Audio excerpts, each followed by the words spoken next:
Okay. Hi, everybody. It's good to see everyone here today. Great to see all these faces. And I do see a lot of people that I recognize, either from past work or from last year. Can I see a show of hands of people who were able to attend the 2015 summit? Okay, great. So a good number of you, and it's good to have you all back here. And how about people who are attending for the first time? Okay, so that's a much bigger group. So very, very glad to see you all here. Welcome to the group. We're very happy to have you part of this lively and active community that we have attending these summits.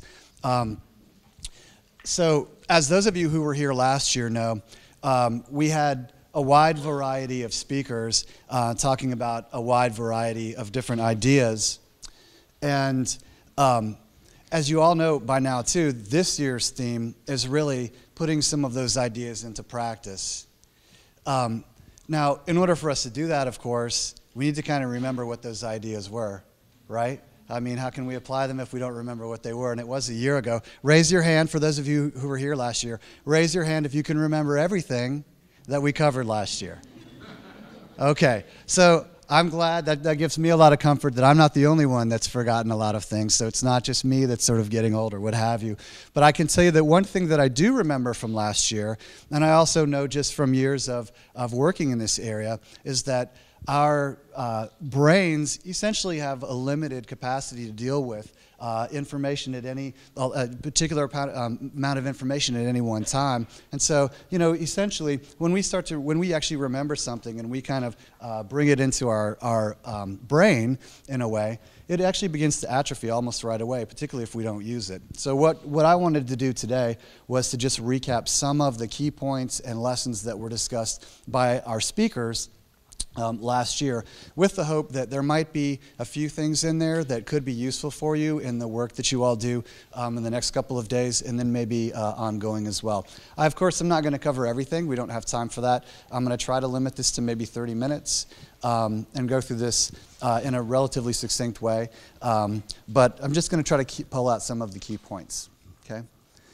So some of you may remember our speaker, Annie Murphy-Paul, who is a journalist and an author, and she spends all of her time focusing on writing about how people learn and effective teaching practices. And over the years of writing about this, she's had the opportunity to review quite a bit of research out there regarding how people learn and teaching practices and things like that.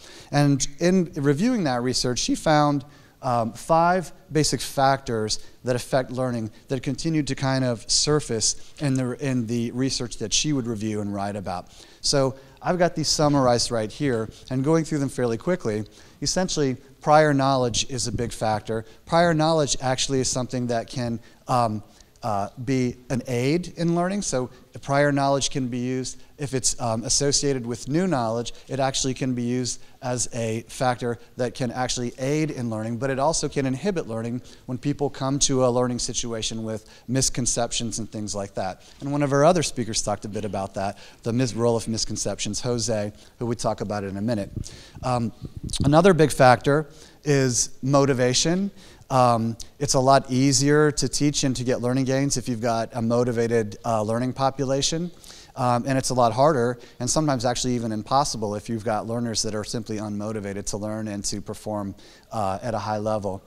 Another factor that Annie Murphy-Paul brought up was scaffolding, and that's really just an academic term for the notion of providing help and support as someone's learning, and then gradually withdrawing that support as people begin to master skills and sort of operate independently in the real world. She also mentioned the role of social interactions. Annie mentioned that learning happens more effectively when there's some kind of social interaction involved, whether it's peer-to-peer or student-pupil to facilitator. And then the final one, which you'll hear over and over again, both in the other speakers that came up and just in general, is cognitive limits. As I mentioned before, we as humans really have a limited ability to take in a certain amount of information and remember it and recall it and comprehend it. And when we start to exceed those limits, it really impedes learning. So these are the big factors that Annie mentioned, and the question then is, well, how can I use these to kind of put them into practice? And the reality is, for every one of these 5, we could have a separate 1 hour or more talk on them and to talk about how to put them into practice. And what I did was I just pulled out a couple of the big ones that maybe would be helpful for you as you're thinking through how best to train folks. So one of the big ones is make connections. So this is facilitating the prior knowledge stuff. So, ultimately, when someone's learning something new, if you can somehow relate it to something that they already know, it can have a big impact in their ability to both comprehend and recall that information. So the way I think of it is creating a string between the new thing and something that's already in their heads. You tie them together with a string, and then that actually becomes a tool they can use to recall that at the right moments. Another is reduce cognitive load, which again is kind of a fancy way of just saying don't present too much information to people at any one time. Ideally, you actually present one thing to them at a time. You give them the time that's needed to digest it, to practice it, and you don't move on until they've actually mastered it. And the third one that I have here is look for opportunities to have peers teach one another and interact with each other. I know it's very common, and I've actually seen this fairly recently, where you've got workshops or classrooms where you have people there with varying degrees of skill. And sometimes that can be difficult to manage. But that may actually present an opportunity to have the more advanced folks teach the folks that are newer to a particular topic. And I'm actually going to add a fourth to this, is just do what you can to motivate your learners. Now, I know that's kind of a, wow, how do I do that? Like, just do what you can to motivate folks. But what I can say, though, is that, I know people in the instructional design community and in academia that basically say that if all you did was concentrate your effort on motivating people, convincing them that what they need to learn is actually going to help them do something they care about doing, that in the end you could kind of let them free and they would learn. They would put forward the effort required to learn, and it makes your job as a facilitator and as an educator quite a bit easier. So if you can find ways to motivate people, and really, in my view, any kind of effort you can put into it, as much effort as is needed to get people really motivated to learn, is going to pay off. So those are the big things from Annie Murphy Paul. Okay? So the next speaker that I want to talk about was Jose Mestre. And thankfully he's not here to correct me on how I'm pronouncing his name, but he was one of our more popular speakers last year. And I want to ask, for the folks who were here, does anybody remember Jose's talk? And can anyone tell me what they remember about Jose's presentation last year? Anyone? That's right. That's right. I heard the experiment. Remember the marbles? Do you guys remember the marbles? Okay. That was pretty fun, right? Everybody really enjoyed that. So what Jose did was he presented us all with, I forget how many, just a handful, maybe 1 or 2 physics principles that were fairly simple. Made sure that we all kind of understood them. And then he gave us a challenge to use those principles. And what we had to do was he had it was actually in a video, but he had these tracks where he had these little marbles, and he would put them on the track, and each track had a different path, and we had to predict which marble was going to reach the end point first. And we had to do this with several times, so we all had to write down our... So anyway, all right, so for those who were here and can remember this, how many of you actually got it right? Who got it right? Raise your hand if you got the right answer. Right. So I remember almost none of us getting this correct. And we ran the experiment several times, and we couldn't figure it out. So the point that Jose actually was making a number of points with this. He was demonstrating the point that essentially it's very difficult. Research shows it's very hard for us when we learn a skill in one context. It's very difficult for us to apply it in a new one. We just, as humans, really have a hard time with that. And through our discussions with him, it became clear that one of the things that was inhibiting that were misconceptions that we had. Some of us, at least, were making our predictions based on concepts about what was going to happen that were incorrect. So even though we'd seen these physics principles, our understanding of them was colored by certain misconceptions that we had, and then it affected our ability to predict what was going to happen. So Jose he's a professor at University of Illinois, and his focus has been on, in his research and in the things that he's reviewed, has really been on trying to understand the difference between the way that novices and the way that experts approach a learning problem and apply the things that they know to different domains. And in a nutshell, this picture kind of is my interpretation of how to illustrate the basic differences that he expressed and that he found. So the main thing you can see over here is with the expert, they've got, experts come to a learning domain with a pre-existing organizational structure in their minds. They have categories that exist in their minds. And so when they actually are exposed to new information in this domain, they kind of just take it and put it in those categories. I realize that, like, psychologically speaking, that's not maybe actually what's happening, but conceptually speaking, it's what's happening. They come to the table with existing mental structures, and that allows them to consume more information because they know kind of where to file it away. Whereas novice learners, they just kind of have a pile. They just kind of throw it back into the pile. And so if you just think about it, if you have a document and you're storing it somewhere, and in one case, you put it in a folder that's nicely labeled and it's within a bunch of other folders, and you put that in a filing cabinet, versus another situation where you kind of throw it in the pile, and then when you have to later retrieve it, what do you think is going to be easier and faster to retrieve?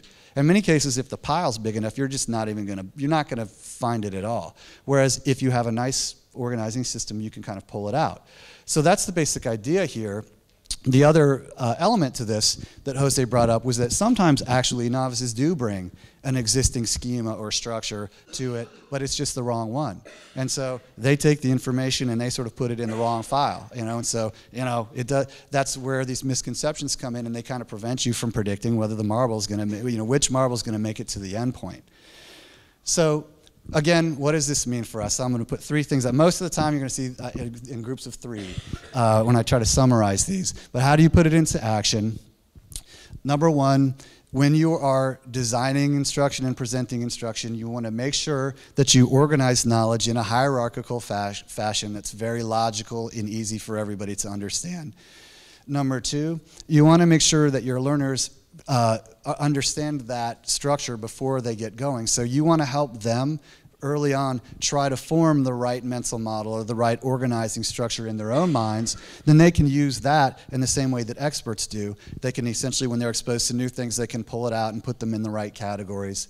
And then finally, with all of this, if you are teaching someone skills that need to be used in a lot of different environments, rather than assuming that teaching the skill in one context will allow them to apply it in many other contexts, you actually shouldn't assume that, and you should go ahead and apply effort trying to make sure that they're able to apply the skill in a variety of different contexts.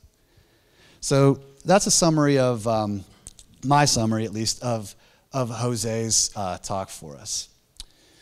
So now let's talk about Andrew Smith Lewis. Now, let me see a show of hands here. How many of you have attended training? I imagine we're going to get a lot of hands. Have attended training that was crammed, packed with too much information? Pretty much everybody. And so I want to see another show of hands. How many of you believe that when you're attending training, it is the more objectives and skills that are covered, the more valuable it is? Does anyone? Okay, so you're right, so zero. All right, so this is an idea that, in my journeys in this field, this is an idea that people really get intellectually.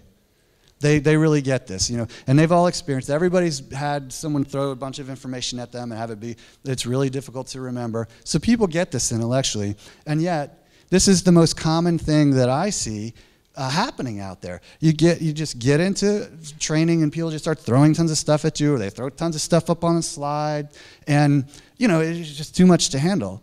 So somehow there's a gap between understanding that this is sort of an issue and actually doing something about it. So Andrew Smith Lewis, it presented a solution that was really kind of all about trying to solve that. It was all about trying to make sure that we're not presenting too much information to people at any one time. And he essentially did that by demonstrating a software system that he has, a computer-based instructional system called Cerigo.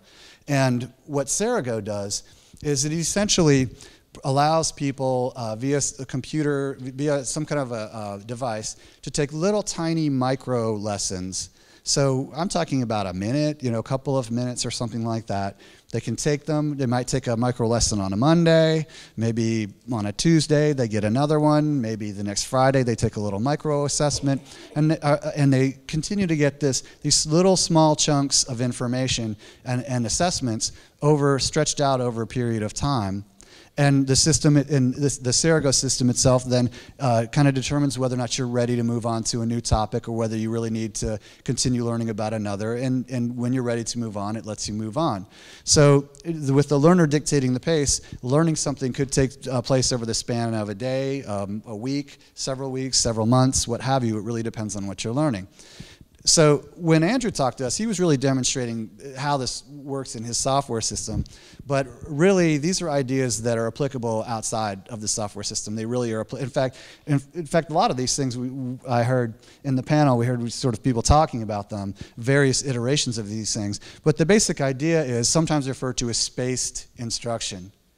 And the idea is essentially breaking lessons into very small chunks. In fact, as small a chunk as you can, and teaching them one at a time, giving people ample time to digest that, to practice it, and continue teaching them or continue providing instruction and educational remediation until they've demonstrated they're ready to move on to something else. So those are the core ideas that I think are valid and applicable regardless of whether you're learning in a computer-based environment or a workshop environment or anything else. So again, the three pullouts, the summary that I would pull from this is, how can you put it into action? Divide instruction into small chunks, space it out over time, and ensure mastery of the topic before moving on to the next one. So my personal comment about this is that when you look at these are easy to understand, and even when you're designing instruction, it's not really that hard even to kind of design instruction that conforms to these. But what I can tell you is that in actual practice, there's some significant tension and barriers to doing this. One is very practical, and it's just that, when we're dealing with learners, we only have so much instructional time that we're afforded. We can pull them out of the field, or we can get their attention for a finite period of time, and we might have a lot more objectives that we need to accomplish than we can normally accomplish in that time. And I think that's one of the things that really kind of puts tension on our ability to do this. And I think another thing, too, is that as simple as these things look, if you look at them up there, oh, that's not that big a deal. But when you actually do this effectively, it can really, just these three things can really change the experience for the learner and for the facilitator also. The instruction like this can look and feel quite a bit different than standard didactic instruction. And that sometimes can go against the way a lot of folks have kind of trained for years and years and years, and it can feel very foreign. So my point here is just that there definitely is some tension pulling people away from applying some of these things. But with that said, it's still worth the effort to try to put some of these things into action because there is significant amount of evidence that they will produce learning gains if you can follow them. So now is where things get interesting, at least for me a little bit. I'm kind of nerdy about these things, but Michele DiPietro came in. He's another professor, and he's the author, or he's one of the authors of a book called How People Learn: 7 Principles for Smart Teaching. And he and a number of other people, like the other folks that we've talked about before, surveyed a bunch of the literature going back decades, pulled out with the key principles, and laid them out in a book. So I'm going to show his 7 principles, or their 7 principles, and I think you're going to see some things that look familiar. So I'll just give you a second to read through these. Can everybody see this?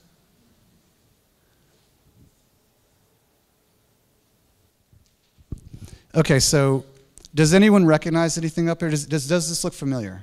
Where have you seen this? Right, in the previous slide. Right, exactly. So one of the things that I find really interesting about this is that the four people that we're talking to, they didn't know each other before Teach to Reach. They had never collaborated on anything before. They did their quote-unquote exhaustive reviews of the research on their own without consulting with each other.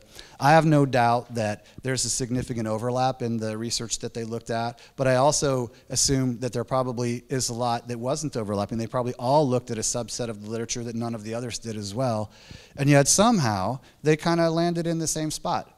They ended up essentially with the same idea. So the only reason I bring this up is it's kind of reinforcement, you know, that there really is a significant amount of evidence that these things work. For me, when it comes to the learning theory portion of 2015, to me this is sort of the definitive summary. The folks who we've summarized before, this really kind of captures everything, and it pretty much summarizes everything that we've talked about today. Yes?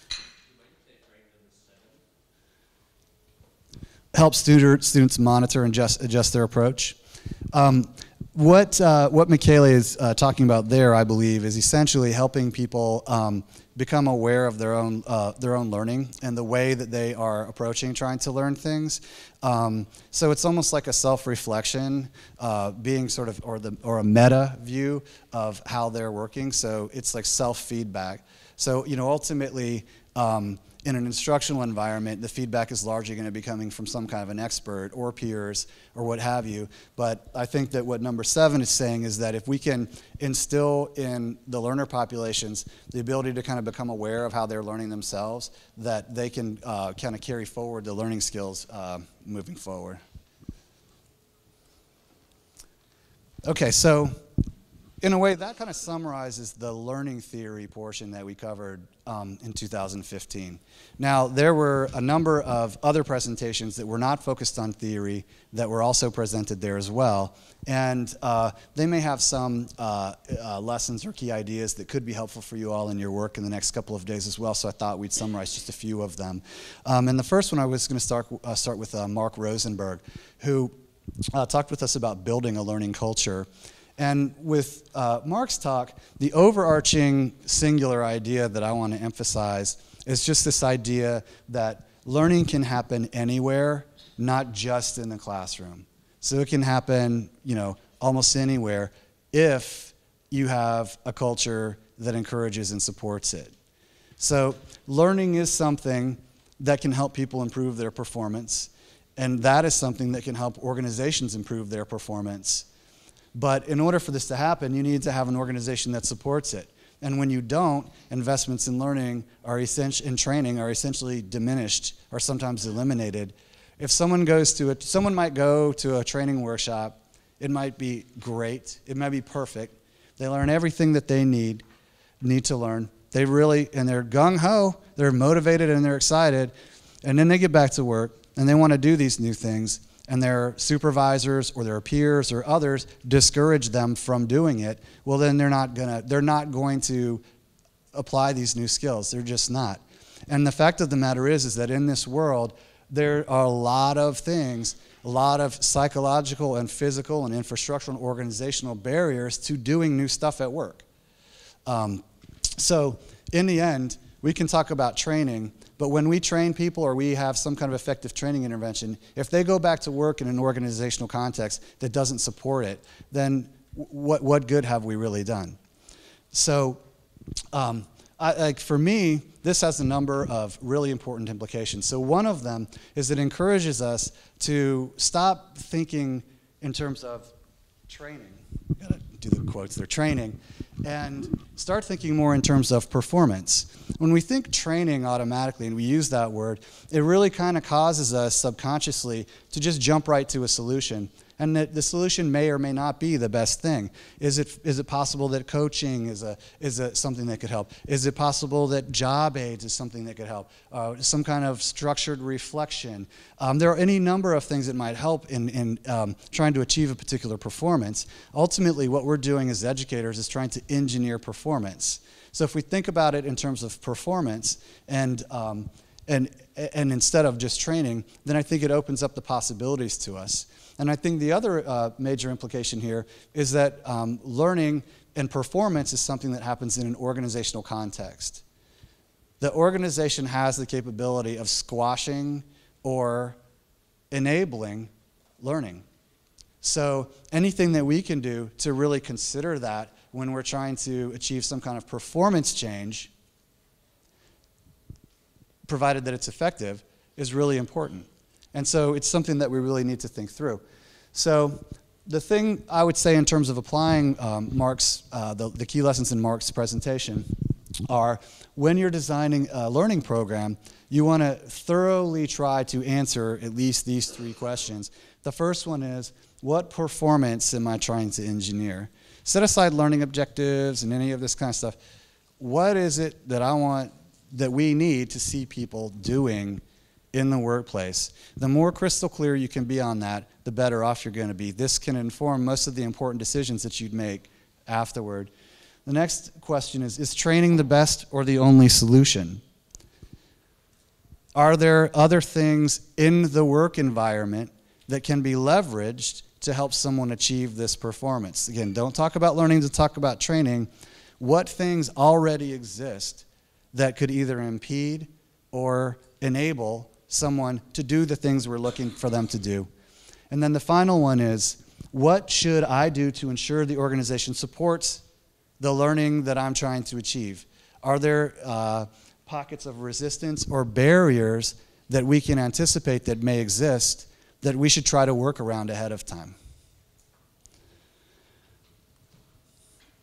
Okay, now speaking of embedding the environment with knowledge, Alison Rossett spoke to us a little bit about job aids, okay, or performance support tools. She was using those phrases kind of synonymously, and so I will as well. And her idea, can be summarized, I think, fairly well by this picture, which is, if we've got a whole lot of skills that we need people to learn, we're essentially placing a lot of burden on them, cognitively speaking. We're requiring them to remember a lot of stuff. And, sometimes we have to do that. But if there are ways that, instead of relying on our brains to have all of this, we can embed it in artifacts or somewhere in the environment that people can refer to when they're actually working, it actually may free up cognitive resources for them to do other things. So Alison put forward a number of sort of guidelines that we can follow to try to decide whether a job aid or a performance support solution is or is not applicable, because we all know that you want to use this in some circumstances and not in others. So what she said was, if you've got a skill that's infrequently used, that's a good situation for a job aid. Like we talked about before, when people learn something, well, they start forgetting it regularly if they don't use it. So in the end, there are lots of jobs where there's something that you don't do that often, and and then it comes up and you've got to do it. And even if you were trained a while ago, are you actually going to be able to do it? So in those circumstances, it may be a good use for a job aid. When you don't have few training resources, or you have high turnover, basically it's saying, if you got more people to train than you have time to train them, then trying to provide some kind of a learning resource or a job aid could be effective. When they're doing work that has a high rate of change, when someone needs to learn a new skill, they use that new skill for a few months, and then it becomes irrelevant, and then they've got another skill they've got to do. You could end up spending more time learning than actually doing anything. So when you've got a high rate of change for the nature of the work, that could be a good instance for using job aids. And when you've got a large body of knowledge that you've got to access, and it's kind of unreasonable for people to assume that you're just going to remember everything, then using job aids could be helpful in this situation.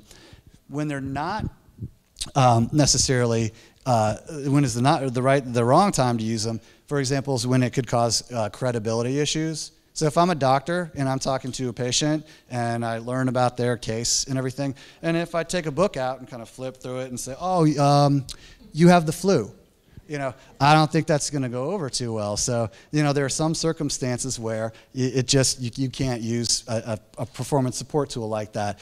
When you need speedy or a smooth performance that can't really tolerate an interruption for someone to check a reference tool, when you've got an audience that isn't particularly good at reading, or they're highly unmotivated, ultimately a job aid may not be the best solution. So that's a summary of Alison Rossett's presentation. And we've got two more here. So I don't know if many of you remember Sid. He was with BBC Media Action, and he was involved in a project in the development of something called the Mobile Academy. So the Mobile Academy was something that started in Bihar. I believe it's expanded beyond that now. And what they did was, without going through the entire story, they created a maternal health certification program for community health workers and health workers of various types that was all audio based. And by that I mean the way it would work is, once you enrolled in the program, you could call in from any phone, it would recognize who you are, and it would give you a lesson. You would listen to a lesson, and using your dial pad, you could complete a quiz. And you would work through these audio lessons via your whatever phone you had accessible to you, and you'd go through it, and then at the end, you'd receive your certificate. So this was a really interesting project. There are many, many interesting, I personally find many, many interesting things about this project. But it was highly successful by many measures. You can see that they've got 50,000 people who have completed the full course. There have been 14 million minutes of health education content taken via phones. And the last time we talked to them, they were expanding it rapidly. So a couple of things that I think were worth pulling out from this case study that Sid presented. And one is that, you can use technology to expand your reach. So I think this is something we all kind of get and we all understand. So technology can be something that can allow us to overcome some of these practical limitations to getting training out to all of the people that we need to get the training out to. But the fact is that technology also can be a barrier. I mean, not everybody has access to the internet, sometimes even power is an issue. There are all kinds of problems with that in a lot of the settings that we're dealing with. So what I thought that the Mobile Academy did in a very admirable way was they sort of looked at the technology that was on hand that people had, and they used that. So they said, okay, well, what have you got? We're going to use that as our primary learning device. From the learner's standpoint, it probably looks like a fairly unsophisticated technological solution. On the back end, it is pretty sophisticated, but to them, it probably doesn't really look like it's all that fancy. And then the other one is that empathy influences credibility. The BBC Action Group spent a lot of time and effort talking to their user populations, and they tested all kinds of things. They tested whether or not using a celebrity for the voice would work with them, whether a female or a male would work best. They tested local dialects. They did a lot to really try to make sure that they were presenting something that would be widely adopted and accepted to folks. And based on their numbers, it seems as though they were pretty successful there. Okay. And so the final summary that I want to give is just kind of a combination. We had two different speakers, but they were talking about some very similar things. Amanda Warner and Michael Wolf both demonstrated some online games that had been used to teach various health-related topics. And in the process of doing so, they talked a bit about gaming and using games in instruction. And a lot of those lessons really are applicable and valid in any environment, not just in an online gaming environment. So just to summarize some of these to kind of wrap this up, they talked a bit about why you might use a game for learning and how games can kind of aid in learning. And there were 4 basic reasons. One is that games promote cognition. It's really not possible, as far as I can imagine, to participate in a game without being active. You have to do something. You have to do stuff, right? You can't just sit there. When you play a game, you're actively doing things, and actively doing things automatically causes cognitive processing. Now, just doing anything isn't necessarily the right thing, but if you're doing things that are instructionally relevant, it causes you to think about something, and one thing we definitely know is thinking about something actually aids in comprehension and recall, even if sometimes that thinking about it seems like it's trivial. So it basically aids in cognition because you've got people that are active and they're doing things. Another thing is it provides a fail-safe environment for learning. I would argue, and I don't have any data to support this, but I would argue that in nature, the dominant way that we actually learn is through trial and error.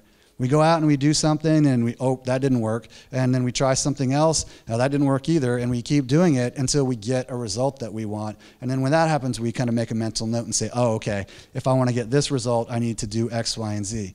This is what we do in nature.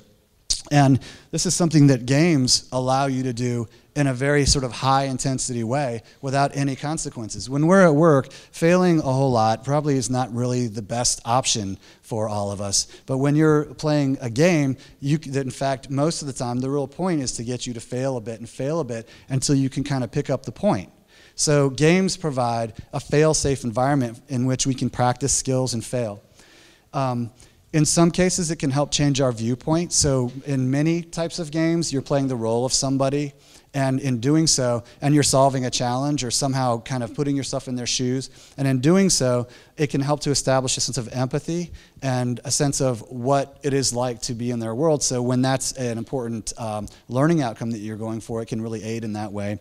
And then finally, games can be inherently motivational for many people. For a lot of us, competition is something that motivates us. Even if we're not competing against each other, we can compete against the score, compete against the clock. I've personally seen games where, instructional games, where the audience, members of the audience went through, got to the passing score, but that wasn't good enough for them. They had to get the top score. And so they just kept going until they got the top score. I have personally seen it in action, and I know that it works. Not everybody is necessarily motivated by that type of competition, but most people are motivated by a sense of closure. When you start to, it's one of the things that's like in success psychology, one of the biggest things they know is an indicator and thing that you can do to accomplish a goal is take the first step. Just do it. Just start. If you just start doing something, your chance of finishing it goes up a lot because people have an innate sense for closure. So when you start a game, interrupting that game, it really kind of denies you the need for closure. So these games can often really increase your motivation to participate because they create an innate sense of closure. You want to finish things. You want to get it done. So what are some tips that Amanda and Michael gave us for creating good, sound educational games? We want to be authentic, and what that means is we want to simulate something that people have to do at work. You know, it can be fun to have a Jeopardy game or some kind of a quiz show or something like that, but in the end, we're not really training people to succeed in quiz shows. We're training them to do things in the workplace. So we want to give people authentic challenges. Number 2 is have them struggle and then learn. So this is something that goes against a lot of our intuitions. A lot of us really feel like what we should do is teach people something and then have them go off and practice it. But in this environment, really what you want to do is have them struggle with something and maybe fail a little bit. And then what happens is if they're given that challenge and they're motivated to solve the struggle, then when you present instructional resources to them, they have a high degree of motivation to consume them. And when they do review those resources, they'll really focus and concentrate their attention on pulling what is useful from that. You want to align it with performance, which is similar to being authentic. We want to make sure that we're actually having them do something that is a performance they would do in the workplace. And then finally, I think the main thing that distinguishes an educational game from just a regular game is that you want to make sure that you have a debrief. When you're in there playing a game, there are a lot of things that are happening, and some are very instructionally relevant and some might not be. So it's very important that you take time to stop and reflect and have the instructional voice come in and essentially say, all right, let's take a look at what just happened and point out the main things that we want to learn here. So making sure that we have a good debrief is another thing that both Amanda and Michael recommended. Okay, so I know that's a lot, and we're about 30 minutes in or so. So that's the summary that I have. And I was representing these other folks' ideas. So hopefully there were a few ideas or things like that maybe could be helpful in your work that you're going to be doing for the next couple of days, and even beyond that. So we do have a bit of time, and I am more than happy to answer any questions that anybody has. I will say I was sort of representing other folks' ideas here, and so I'll do my best to kind of interpret what they may have been thinking or provide my perspective on it. And it's also worth noting that we have a number of other people in the room that can provide some good perspective on these things as well. So with that said, does anybody have any questions about the speaker content that was covered in 2015? My question may be a little odd. My question is everything that you mentioned from the previous training is centered on the training methods and towards the trainees and the performance. Okay. What about the skill of the trainer themselves? Has that been discussed in any way? Because eventually, the good trainer will lead to the good training. When I say good trainer, the competency and everything, adult learning, all those things. Yes. Well, that was not explicitly a part of the discussions that were covered last year. We didn't have that as a topic, but with that said, I'm fairly certain that has been the topic of side conversations. It came up with our stakeholder panel. I know that I've had side conversations about that as well. So I think it would be hard to deny the role that facilitator skill has in educational outcomes. With that said, my perspective on this is that the demands of a facilitator can be lessened if you have a good instructional design. So, in other words, if you've got someone who has the right expertise and they have a plan for how to conduct a workshop, a plan for how to organize an instructional event that really gives them guidance for the day, whether they created it or someone else created it, it actually lessens the burden of being a great facilitator. Being dynamic and charismatic isn't necessarily something that people can kind of turn on and off. And I've personally read about research that shows that even though people like that, people love charismatic facilitators, in the end, it really is not that related to educational outcomes. So this is definitely a topic that of conversation that I've heard. We didn't cover it last year, but it could be a part of the conversations today as well. And it's definitely a very relevant factor in all of the things that this broad domain here. So that's a great question. So that was a lot, and I probably can't answer all of that. But what I will say is, again, last year that really wasn't a big part of the conversation beyond sort of the broader sort of building a learning culture types of conversations that we had. With that said, I don't know if any of the other learning experts that we have in the room could comment on this too, but with that said, I think that with the informal learning part of things, there's definitely you're starting to see a lot more people talking about these sorts of things. One of the phrases that I am hearing people use more is moving from courses to resources and this sort of thing. I also think that it's from my perspective, it seems like it's a fairly emerging concept. And so people are still feeling their way around this, feeling their way around what it means, what ways or models can we use that will allow us to, in a fairly reliable way, create environments where people can learn socially and informally on their day-to-day jobs in ways that don't necessarily feel like education and training, but are actually learning. Because we all know that in the end, many people are doing that anyway. People, when they do their jobs, they're going out and they're checking references and things like that. So, yes, but again, that wasn't the big focus of the conversation last year. But again, we could make that the focus of conversation this year. So, all right. Well, I think that's all we have time for. So, I want to thank you for your attention.